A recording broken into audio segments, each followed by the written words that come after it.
So we generally consider that postmodernism extends from the end of World War II in 1945 to the present day.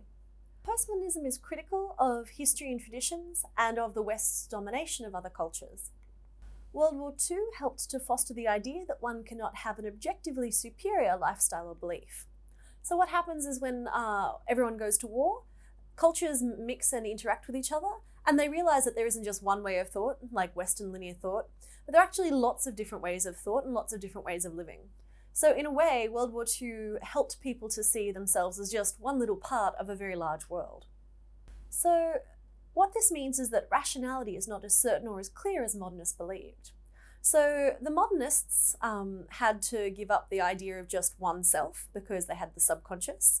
They had to give up the idea of reality and the physical world being real. But now we have in postmodernism not only those problems, but also the fact that truth is not objective. So that's a third thing to complicate matters. So therefore, thinking about all of those factors, the postmodernist novel is often very subjective, and rather than relying on what really happened, because no one can possibly know, it's just talking about one character's perception or memory of events instead of objectivity. So often postmodernist texts are based on earlier texts and involve criticism or examining minority perspectives in these texts. So often it's taking an earlier idea and reinventing it or basing something new on that idea. So one of the fun abbreviations for postmodernism is POMO, so you'll encounter that as well. POMO is a globalised rather than a regionalised movement, meaning that rather than things progressing differently in China to, say, in England, things are considered to be happening globally. It also lacks strong definitions of genre, which means that you can pick up a postmodernist novel, and I'm going to tell you a whole bunch of genres in a minute, and you'll often think, well, does this book fit into the first genre she was talking about or the second one? You'll often find that it has elements from a number of different genres, and that makes things a little bit more confusing as well. And finally, the third thing that makes it confusing is the fact that it's very hard to distinguish between what's pop or common literature and what is high art or high literature. So what you really get in postmodernism is a big blurring of the boundaries. So that can make it very hard to analyse, but it's good to just kind of go through the boxes in turn, think about all the different isms, and see which ones can be applied to your work. So the first of the isms we're going to talk about is existentialism. So it's a philosophical notion that asks the question of why do we exist? That's where the word existential comes from. And it comes up with the answer, usually, that only humans can create meaning in their own lives and that life is objectively, otherwise meaningless. So that can kind of sound a little bit depressing, but it does leave the room for individuals to make of life what they will. So there are definitely more bleak views in postmodernism you could think about. Existentialism was first put forward by Nietzsche and Kierkegaard in the 19th century. So two famous philosophers there. But in the 40s and 50s, the concept became infused with POMO, and writers like Albert Camus wrote The Stranger, and the general themes that they talk about are dread, boredom, alienation, the absurd, freedom, and nothingness. So if you're having a hard time understanding existentialism, maybe go back to those keywords and see if that fits in with what you're reading.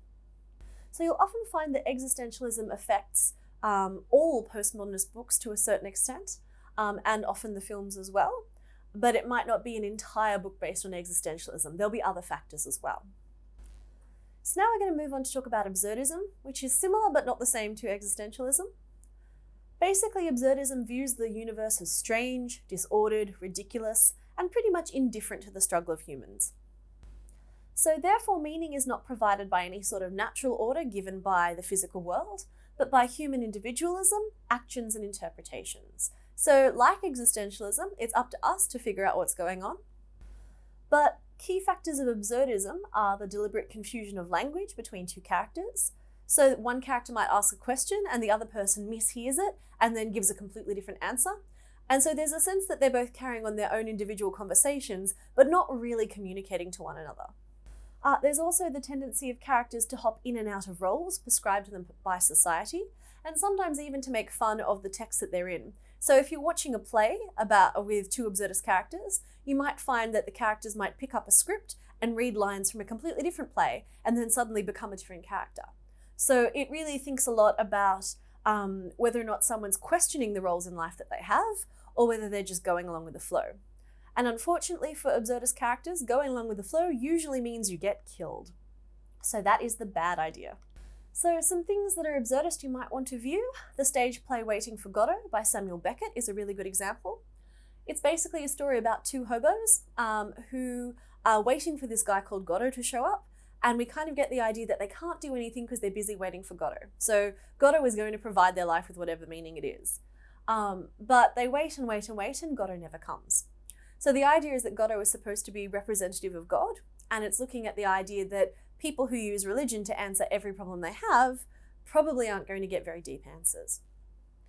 So Tom Stoppard's Rosencrantz and Guildenstern Are Dead is another example, and this one's based on the play Hamlet, and two really insignificant characters, Rosencrantz and Guildenstern, who are childhood friends of Hamlet's.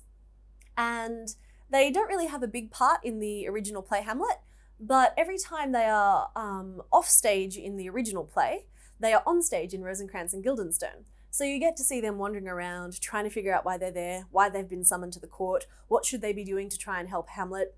And eventually they get caught up in everything. They don't ask the right questions. They don't really listen. They just go with the flow.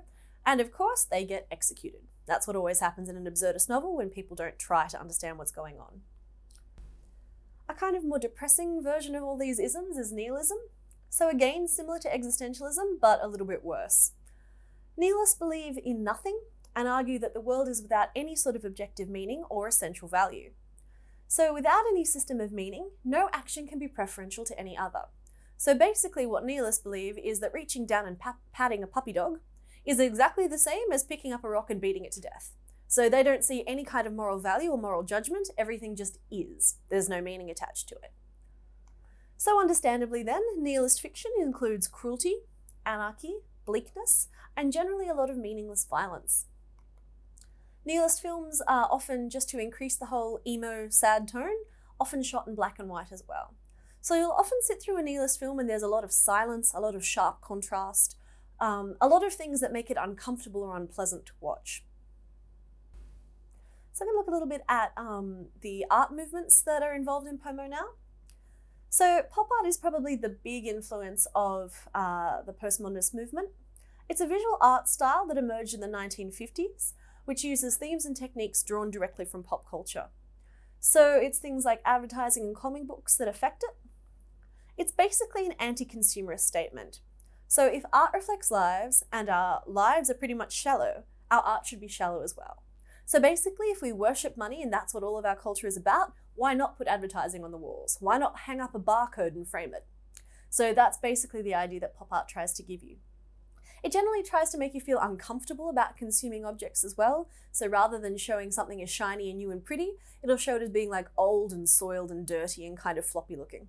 So often it's about trying to show us that the shiny, bright image isn't connected in any way to the reality. So that's your kind of early postmodernist stuff from 1945 through the 50s, 60s, and 70s. We're going to come back and talk about the sort of 80s, 90s, and today when we talk about magic realism in the next video segment. Hi, and welcome back to our lesson on postmodernism. Now we're going to talk about the later sort of Pomo genres, starting with magic realism. So this is a very tricky kind of genre to describe. Magic realism is a type of fiction that presents fantastic or out of the ordinary things happening in an otherwise normal realist setting. So it can be quite confusing because something weird will happen and nobody will explain why it happens. They'll just let you assume that it's part of ordinary life. So things like you could be walking along in a normal novel, everything's happening, completely normally, and then it will start raining rose petals, or some ghosts will wander out and start talking, or a man might grow a tail. And these things will just be considered to be natural and normal. No characters will comment on it as though it's weird, and the author will give no explanation as to why it's happened. So it's often a really, really hard kind of fiction to understand. But basically these weird aspects of the text will act as a metaphor to express the feelings of communities that otherwise can't express themselves.